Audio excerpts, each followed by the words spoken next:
Collector Arun K വിജയന്റെ മൊഴി വീണ്ടും എടുക്കുവാൻ വേണ്ടിയിട്ട് പ്രത്യേക അന്വേഷണ സംഘം തീരുമാനിച്ചിരിക്കുന്നുവെന്നൊരു പ്രത്യേക റിപ്പോർട്ടാണ് ഇപ്പോൾ പുറത്തു വരുന്നത്. കഴിഞ്ഞ ദിവസമാണ് കുടുംബം, നവീൻ ബാബുവിന്റെ കുടുംബം CBI അന്വേഷണം ആവശ്യപ്പെട്ടുകൊണ്ട് ഹൈക്കോടതിയിലേക്ക് നീങ്ങിയത്. ഇതിന് പിന്നാലെയാണ് ഈ ഒരു പ്രത്യേക അന്വേഷണ സംഘത്തിന്റെ നീക്കമെന്നാണ് മനസ്സിലാക്കാൻ വേണ്ടി സാധിക്കുന്നത്. നേരത്തെ ഈ അരുൺ കെ വിജയന്റെ ഈ മൊഴിയുമായി ബന്ധപ്പെട്ടിട്ട് ഒരുപാട് വിവാദങ്ങൾ കനത്തുന്നുണ്ടായിരുന്നു. അരുൺ കെ വിജയനാണ് നവീൻ ബാബുവിനെ കൊടുക്കാൻ വേണ്ടി ശ്രമിക്കുന്നത്, അയാൾക്ക് ഇതിലൊരു പ്രധാനപ്പെട്ട പങ്കുണ്ട് എന്നൊക്കെ പറഞ്ഞിട്ട്. അപ്പോൾ എന്താണ് ഇതിൽ നിന്ന് നമുക്ക് മനസ്സിലാക്കാൻ വേണ്ടി സാധിക്കുന്ന ഏത് നീക്കത്തിലേക്കാണ് കാര്യങ്ങൾ പോകുന്നത്? PP ദിവ്യയെ രക്ഷിക്കാൻ കളക്ടറെ കൊടുക്കാനുള്ള തന്ത്രമാണോ CPMന്റെ ഭാഗത്തു നിന്ന് വരുന്നത് എന്ന് നമ്മൾ സംശയിക്കേണ്ടിയിരിക്കുന്നു. CPM ആണ് എന്തും ചെയ്യാം, ഏത് തരത്തിലേക്ക് നീങ്ങാനും അവർ പഠിക്കില്ല. പ്രത്യേകിച്ച് മഞ്ജുഷ CBI അന്വേഷണം വേണമെന്നുള്ള ഒരു ആവശ്യം ഉന്നയിക്കുന്നത് കൊണ്ട് ഏത് വിധേനയും CBI അന്വേഷിക്കാതിരിക്കാൻ എന്ത് തന്ത്രം മെനയാം എന്നാണ് ഇപ്പോൾ CPM, പ്രത്യേകിച്ച് ഗോവിന്ദൻ മാസ്റ്റർ വിചാരിക്കുന്ന ആളാണ്. കാരണം CBI വന്നാൽ ഈ കേസ് ഏത് വഴിക്കൊക്കെ നീങ്ങുമെന്നുള്ളത് ഇവിടുത്തെ സാധാരണക്കാർക്ക് എല്ലാവർക്കും അറിയാവുന്ന കാര്യമാണ്. അതുകൊണ്ട് തന്നെ CBI വരാതിരിക്കാനുള്ള പുതിയ തന്ത്രം, അതായത് കളക്ടർ പോലീസിനോടും ജോയിന്റ് ലാൻഡ് റവന്യൂ കമ്മീഷണറായ ഗീതയോടും പറയാത്ത കാര്യമാണ് കോടതിയിൽ പറഞ്ഞത്. തന്നെ യാത്രയപ്പോൾ ചടങ്ങിന് ശേഷം നവീൻ ബാബു വന്ന് കണ്ടു, അതിനുശേഷം തനിക്ക് തെറ്റ് പറ്റി എന്ന് പറഞ്ഞിട്ടാണ് അദ്ദേഹം പോയത് എന്നാണ് കളക്ടർ പറയുന്നത്. പക്ഷേ അത്തരമൊരു സംഭവം നടന്നിട്ടേ ഇല്ല. കളക്ടറും നവീൻ ബാബുവും തമ്മിൽ അത്തരത്തിൽ ഒരു ആത്മബന്ധം ഇല്ലായിരുന്നു എന്ന് കുടുംബവും പറയുന്നു, സഹപ്രവർത്തകരും പറയുന്നു. കാരണം ഈ കളക്ടർ ഒരു ലീവ് പോലും കൊടുക്കാത്ത, അങ്ങനെ വളരെ മോശപ്പെട്ട രീതിയിൽ പെരുമാറുന്ന ഒരു കളക്ടർ ആയിരുന്നു. അദ്ദേഹത്തിന് ഒരു ആത്മബന്ധം പോലും ഇല്ല എന്നാണ് ഈ മഞ്ജുഷ അടക്കം പ്രതികരിച്ചത്. അത് മാത്രമല്ല, വലിയ രീതിയിലുള്ള മാനസിക പിരിമുറുക്കം കളക്ടറുടെ ഭാഗത്തുനിന്ന് നവീൻ ബാബു അനുഭവിച്ചിരുന്നു. അത്തരത്തിൽ എന്തും തുറന്നു പറയാനുള്ള ഒരു സ്വാതന്ത്ര്യം ഒരു സഹപ്രവർത്തകൻ എന്ന രീതിയിൽ നവീൻ ബാബുവിന് കളക്ടർ അടുത്തില്ലായിരുന്നു. ആ ഒരു കാര്യം കൂടി കണക്കിലെടുത്തുകൊണ്ടാണ്, അതായത് നവീൻ ബാബുവിനെ ഏറ്റവും കൂടുതൽ മാനസികമായി ദ്രോഹിച്ച ഒരു ഉദ്യോഗസ്ഥനാണ് കളക്ടർ അരുൺ കെ വിജയൻ എന്നത് അറിയാവുന്നത് കൊണ്ടാണ് കുടുംബം ഏറ്റവും അവസാന നിമിഷം പോലും നവീൻ ബാബുവിന്റെ മുഖമൊന്ന് കളക്ടറെ കാണിക്കാൻ ആ കുടുംബം തയ്യാറാവാത്തത്. വീട്ടിലേക്ക് വരണ്ട എന്ന് തന്നെയാണ് ആ കുടുംബം താക്കീത് കിട്ടിയത്. പത്തനംതിട്ട കളക്ടറേറ്റിൽ വന്നിട്ട് അരുൺ കെ വിജയന് മടങ്ങേണ്ടി വന്ന ഒരവസ്ഥയുണ്ട്. അപ്പോൾ അങ്ങനെ വരണ്ട എന്ന് കുടുംബം പറയുമ്പോൾ തന്നെ അരുൺ കെ വിജയൻ എത്രത്തോളമാണ് നവീൻ ബാബുവിനെ മാനസികമായി തകർത്തിരുന്നത് എന്ന് നമുക്ക് മനസ്സിലാക്കാൻ സാധിക്കും. മാത്രമല്ല, അന്വേഷണ സംഘത്തെ കൊണ്ട്, 6 സംഘത്തെ അന്വേഷിക്കാൻ വേണ്ടി നിയോഗിച്ച് ഈ അന്വേഷണ സംഘത്തെ കൊണ്ട് ഒരു തരത്തിലുമുള്ള പ്രയോജനം ഇല്ല എന്നുള്ളത് മഞ്ജുഷയ്ക്കും കുടുംബത്തിനും മനസ്സിലായി. അതായത് ഈ അന്വേഷണ സംഘം അന്വേഷിച്ചാൽ തൻ്റെ ഭർത്താവിന് നീതി കിട്ടില്ല, ആത്മഹത്യയാണെങ്കിൽ അതെന്തിന് ചെയ്തു എന്നുള്ളതിൻ്റെ വിവരങ്ങൾ കിട്ടില്ല, ഇനി കൊലപാതകമാണെങ്കിൽ ആര് എന്തിനു വേണ്ടി ചെയ്തു, ഈ ഉത്തരങ്ങളൊന്നും ഈ അന്വേഷണ സംഘം അന്വേഷിച്ചാൽ പുറത്തു വരില്ല എന്ന് മഞ്ജുഷയ്ക്ക് മനസ്സിലായതുകൊണ്ടാണ് മഞ്ജുഷ CBI അന്വേഷണം ആവശ്യപ്പെട്ടത്. അപ്പോഴാണ് ഗോവിന്ദൻ മാസ്റ്റർ ഹാലിളകിക്കൊണ്ട് പേ പിടിച്ചതുപോലെ കിടന്ന് ഓടുന്നത്. CBI അന്വേഷണം ഒന്നും വേണ്ട, അതിൻ്റെ ഒന്നും ആവശ്യമില്ല, ഞങ്ങളുടെ പോലീസ് തന്നെ മതി എന്നൊക്കെ പറഞ്ഞുകൊണ്ട്. ഇപ്പോൾ CBI വന്നാൽ ദിവ്യക്കെതിരെ അന്വേഷണം നീങ്ങുമോ എന്നുള്ള ഭയത്തിൽ കളക്ടറെ കുരുക്കാനുള്ള വേലകളാണ് നടക്കുന്നത്. അതായത് കളക്ടർ അന്ന് മൊഴി മാറ്റി പറഞ്ഞത് എന്തിനാണ്, അത് വീണ്ടും അന്വേഷണ സംഘം കളക്ടറെ മൊഴിയെടുക്കാൻ തീരുമാനിച്ചിരിക്കുന്നു. അതായത് കളക്ടറെ എങ്ങനെയെങ്കിലും പൂട്ടുക, അതിലൂടെ ഈ കളക്ടറെ ചോദ്യം ചെയ്യുന്നതിലൂടെ 2 ലക്ഷ്യമുണ്ട്. ഒന്ന്, കളക്ടറെ പൂട്ടുക, ദിവ്യയെ രക്ഷിക്കാനായി കളക്ടറെ ബലിയാടാക്കുക. 2, ഈ തെറ്റുപറ്റി എന്ന് പറയുമ്പോൾ താൻ കൈക്കൂലി വാങ്ങി അതൊരു തെറ്റായി പോയി എന്ന് നവീൻ ബാബു നവീൻ ബാബു മരണപ്പെട്ടു പോയി, അതുകൊണ്ട് കളക്ടർ എന്ത് പറഞ്ഞാലും നമുക്ക് വിശ്വസിച്ചാൽ മതിയാവും. അപ്പോൾ നവീൻ ബാബുവിനെ അഴിമതിക്കാരനാക്കി മാറ്റാനുള്ള ഒരു ശ്രമവും കൂടി ഈ അന്വേഷണ സംഘത്തിന്റെ ഭാഗം, അതായത് CPM സ്ക്രൂ ഇട്ട് പാവകളെ പോലെ സ്ക്രൂ ഇട്ട് വിടുന്ന ഒരു മിഷ്യനായി പ്രവർത്തിക്കുന്ന പോലീസുകാർ ഇപ്പോൾ അത്തരത്തിലുള്ള ഒരു നീക്കത്തിലേക്ക്, അതായത് കളക്ടർ പൂട്ടുകയും വേണം, ഇനി കളക്ടറെ പൂട്ടാൻ പറ്റിയില്ല എങ്കിൽ, അതിലൂടെ ദിവ്യയെ രക്ഷിക്കാൻ പറ്റിയില്ല എങ്കിൽ നവീൻ ബാബുവിനെ ഒരു അഴിമതിക്കാരനായി ചിത്രീകരിക്കുക എന്നുള്ളതാണ് ഇവരുടെ മെയിൻ അജണ്ടയായി ഇവർ മുന്നോട്ട് വയ്ക്കുന്നത്. അഴിമതിക്കെതിരെ ഞങ്ങൾ സ്ഥിരം പോരാടുന്ന ആളുകളാണ്. ഇത് നവീൻ ബാബുവിനെ ഒരു അഴിമതിക്കാരനാണെന്ന് ചിത്രീകരിച്ചുകൊണ്ട് ദിവ്യയെ രക്ഷിക്കുക, അതാണ് ശ്രമം. അത്രേ ഉള്ളൂ.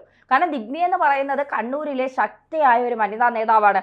ശ്രീമതി ടീച്ചറിനും KK ശൈലജ ടീച്ചറിനും ശേഷം ഇനി ആര് CPMൽ എന്ന് ചോദിച്ചാൽ വീണ വിജയനൊക്കെ അടുത്ത തവണ തട്ടി വീണ വിജയനെയൊക്കെ CPM ഒതുക്കും. ഇനി ആര് എന്നുള്ള ചോദ്യത്തിന് P ശശിയുമായി ഏറ്റവും അടുത്ത ആത്മബന്ധം പുലർത്തുന്ന ആളാണ് P ദിവ്യ എന്നാണ് ആരോപണങ്ങൾ വരുന്നത്. അപ്പോൾ P ശശി വളർത്തിക്കൊണ്ടുവന്ന വനിതാ നേതാവാണ് പിന്നെ PP ദിവ്യ എന്നും പറയുന്നുണ്ട്. അപ്പോൾ ശശിക്ക് എത്രത്തോളം വേണ്ടപ്പെട്ട ഒരാളാണ് PP ദിവ്യ എന്നാണ് പല മാധ്യമങ്ങളും പറയുന്നത്. എത്രത്തോളം ശരിയാണ് എന്ന് ശശി പി ശശി പറയുന്നത് വരെ നമുക്കറിയില്ല, പി ദിവ്യ പറയുന്നത് വരെ നമുക്കറിയില്ല. പക്ഷെ അങ്ങനെയാണെങ്കിൽ അടുത്ത തവണ നിയമസഭ തിരഞ്ഞെടുപ്പിൽ കണ്ണൂരിൽ നിന്ന് ഒരു MLA ആയി പി ദിവ്യ ഉണ്ടാകും എന്നുള്ള കാര്യത്തിൽ ഒരു സംശയമില്ലായിരുന്നു. അതിനിടയ്ക്കാണ് പി ദിവ്യയുടെ നാക്കുപിഴയിൽ ഇത്തരം ചില സംഭവങ്ങൾ അരങ്ങേറിയത്. പി ദിവ്യയെ സംബന്ധിച്ചിടത്തോളം CPM കൂടെയുള്ളപ്പോൾ ഇതൊന്നും വലിയ സംഭവമൊന്നുമല്ല. താഴ്ത്തിയ ആളെ പൊക്കിക്കൊണ്ടുവരാനും പൊക്കിയ ആളെ താഴ്ത്തിക്കൊണ്ടുവരാനും ഒക്കെ CPMന് വലിയ സമയമൊന്നും വേണ്ട. അതിൽ ഏറ്റവും വലിയ ഉദാഹരണമാണ് പി ശശി എന്ന് പറയുന്ന പൊളിറ്റിക്കൽ സെക്രട്ടറി. അതിന്റെ പിന്നാമ്പുറത്തിലേക്ക് ഇന്ന് നമ്മൾ ചർച്ച ചെയ്ത് പോവേണ്ട കാര്യമില്ല. പക്ഷേ ഇവിടെ പി ദിവ്യയെ പി ദിവ്യ ഒരു വാണിംഗ് പോലെ കൊടുത്തിട്ടുണ്ട്. എന്നെ കറിവേപ്പില പോലെ പലരും തള്ളിക്കളഞ്ഞു, എന്നെ കറിവേപ്പില പോലെ ആക്കിയാൽ പലരുടെ രഹസ്യങ്ങൾ ഞാൻ വിളിച്ചു പറയും, ഞാനൊരു പത്രസമ്മേളനം വിളിച്ചാൽ അത് പലരുടെയും മുഖം മൂടി അഴിഞ്ഞു വീഴും എന്നുള്ളൊരു താക്കീത് കൂടി അതിലുണ്ട്. മാത്രമല്ല എനിക്ക് ഗോഡ് ഫാദർ ഇല്ല. അതായത് ദിവ്യയെ സംരക്ഷിക്കുക എന്നൊരു നയം ഇപ്പൊ പാർട്ടി സ്വീകരിച്ചിട്ടുണ്ട്. പാർട്ടി അതായത് ഭീഷണിപ്പെടുത്തി പേടിപ്പിക്കുകയാണ് ദിവ്യ. അല്ല ഗൗതം, പാർട്ടി തുടക്കം മുതൽ ദിവ്യയോടൊപ്പമാണ്. ഇത്രയും ദിവസമായിട്ട് ഒരു ജില്ലാ പഞ്ചായത്ത് പ്രസിഡന്റിനെ പിടിക്കാൻ പോലീസിന് കഴിഞ്ഞില്ല. അവസാനം എത്ര സുപ്രധാനപ്പെട്ട കേസുകൾ നമ്മുടെ കേരള പോലീസ് അന്വേഷിച്ചിട്ടുണ്ട്. വളരെ മാതൃകാപരമായിട്ടുള്ള ഒരു രീതിയിലുള്ള പ്രവർത്തനങ്ങളൊക്കെ നടത്തിയ ഒരു സേനയാണ്. ആ സേനയ്ക്ക് ഈ ഒരു വിഷയത്തിൽ, നവീൻ ബാബുവിൻ്റെ വിഷയത്തിൽ ഏതാനും ചില തെളിവുകൾ കിട്ടുന്നില്ല, CCTVയുടെ ദൃശ്യങ്ങൾ കിട്ടുന്നില്ല. നവീൻ ബാബു മുനീശ്വരൻ കോവിലിൽ ഇറങ്ങിയിട്ട് ആരെയാണ് കണ്ടത്, അദ്ദേഹം തിരിച്ചു വന്നപ്പോൾ ആരൊക്കെ അദ്ദേഹത്തെ മീറ്റ് ചെയ്തു തുടങ്ങിയ കാര്യങ്ങളിലൊന്നും പോലീസ് ഇരുട്ടിൽ തപ്പുകയാണോ അതോ അങ്ങനെ നടിക്കുകയാണോ? അല്ല, എന്തിനേറെ പറയുന്നു, മരണപ്പെട്ടു പോയ നവീൻ ബാബുവിന്റെ കാര്യത്തിൽ ശരി ഒരു ഇഴഞ്ഞു നീക്കം നമുക്ക് പറയാം. ജീവിച്ചിരിക്കുന്ന പി ദിവ്യയെ പിടിക്കാൻ ദിവ്യ തൊട്ടടുത്തുണ്ടായിരുന്നിട്ട് പോലും ഒരു 50 മീറ്റർ അകലെ ഉള്ള പിന്നെ റെയിൽവേ സ്റ്റേഷനിൽ വന്ന് റിസൈൻ ലെറ്റർ കൊടുത്തിട്ട് പോലും ഈ പോലീസ് അനങ്ങിയിട്ടുണ്ട്. അവസാനം ഞാൻ കീഴടങ്ങാൻ വരുന്നു, എൻ്റെ വാഹനത്തിൽ ഞാൻ കീഴടങ്ങാൻ വരുന്നു, നിങ്ങൾ അവിടെ കാത്തു നിന്നോളൂ എന്ന് പറഞ്ഞപ്പോൾ പോലീസ് കാത്തു നിന്നു, ദിവ്യയെ കൊണ്ടുവന്നു. എങ്ങനെ കൊണ്ടുപോയത്? ഒരു വലിയ ധീരമായിട്ടുള്ള പ്രവൃത്തിയൊക്കെ ചെയ്തിട്ട് എന്തോ സ്വാതന്ത്ര്യ സമര സേനാനികളെ എന്തോ പിന്നെ മെഡൽ വാങ്ങാനായി കൊണ്ടുപോകുന്നത് പോലെ മാധ്യമങ്ങളുടെ കണ്ണിൽപ്പെടാതെ 3ാമത്തെ ഗേറ്റ് വഴി അകത്ത് കയറ്റുന്നു. അത് കഴിഞ്ഞ് മെഡിക്കൽ ചെക്കപ്പിന് കൊണ്ടുപോകുമ്പോഴും മെഡിക്കൽ പരിശോധനയ്ക്ക് കൊണ്ടുപോകുമ്പോഴും അത് തന്നെ 3ാമത്തെ ഗേറ്റിന്റെ അവിടെ. അതായത് മാധ്യമങ്ങളുടെ ഒരു കണ്ണും ദിവ്യയിലേക്ക് പെടരുത് എന്നുള്ള ലക്ഷ്യം ഉദ്ദേശം ആർക്കൊക്കെ ഉണ്ടായിരുന്നു. ജില്ലാ പഞ്ചായത്ത് പ്രസിഡന്റ് ആണ്. ആ ജില്ലാ പഞ്ചായത്ത് പ്രസിഡന്റിന് ഒരു ഇന്ത്യൻ പ്രസിഡന്റിന് കൊടുക്കുന്ന പരിഗണന പോലെയല്ലേ ഈ പോലീസുകാർ ഇടപെട്ടത്? ഒരു സാധാരണക്കാരായിരുന്നെങ്കിൽ ഈ പോലീസിനെ കുറ്റം പറഞ്ഞിട്ട് കാര്യമില്ല. അവർക്ക് കൃത്യമായിട്ട് അവർക്ക് ജോലിയും ജീവനും വലുതാണ്. അപ്പോൾ അവരെ നമുക്ക് തെറ്റു പറയാൻ കഴിയും. അവരെ കൈകൾ ചങ്ങലയിട്ട് പൂട്ടിയിരിക്കുകയാണ്. ഞാൻ പറയുന്നത് അനുസരിക്കുക. അടിമത്വം കേരളത്തിലെ പോലീസുകാർ ഇപ്പോൾ അനുഭവിക്കുന്നത് അടിമത്വമാണ്. അവരെ നമുക്കൊന്നും ചെയ്യാൻ നമ്മളവരെ കുറ്റം പറഞ്ഞിട്ട് കാര്യമില്ല. സത്യസന്ധരായ നല്ല ഉദ്യോഗസ്ഥരുണ്ട്.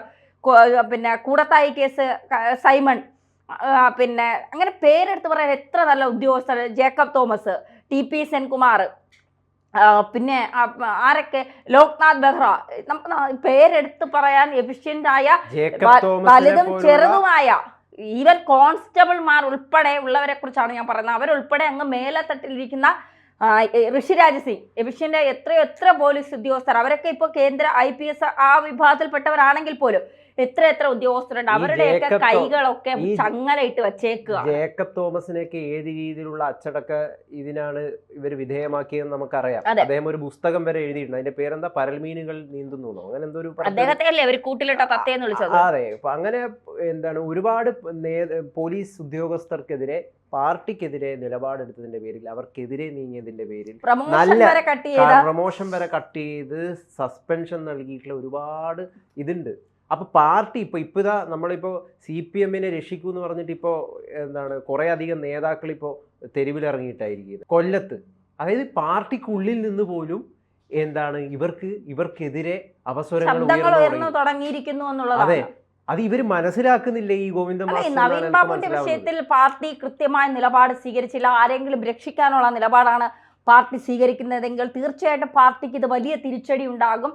അത് ഉറപ്പാണ്. പാർട്ടി ആരെയാണോ രക്ഷിക്കാൻ ശ്രമിക്കുന്നത് പിന്നെ പാർട്ടി ജനങ്ങൾ തള്ളിപ്പറയും. ജനങ്ങൾ ഈ പാർട്ടിയെ കാർക്കിച്ചു തുപ്പുന്ന ഒരു നിലയിലേക്ക് പോകും. അതുകൊണ്ട് തീർച്ചയായിട്ടും നവീൻ ബാബുവിന്റെ വിഷയത്തിൽ പാർട്ടി കൃത്യമായ നിലപാട് സ്വീകരിക്കണം. പ്രത്യേകിച്ച് അതൊരു പാർട്ടി അനുഭാവമുള്ള കുടുംബവുമായതുകൊണ്ട്. അല്ലെങ്കിൽ അടുത്ത തെരഞ്ഞെടുപ്പിൽ തോറ്റു തുന്നം പാടുന്ന അവസ്ഥയും കേരളത്തിൽ നിന്ന് തന്നെ ഒലിച്ചു പോകുന്ന രീതിയിലും CPM ആയിത്തീരും. അപ്പം വളരെ ജാഗ്രതാപൂർവം അവര് കൈക്കൊള്ളേണ്ട ഒരു സമീപനം ആണ് ഇത്. ഒരു അശ്രദ്ധ ഇതിൽ ഉണ്ടാവാൻ പാടില്ല. തീർച്ചയായിട്ടും.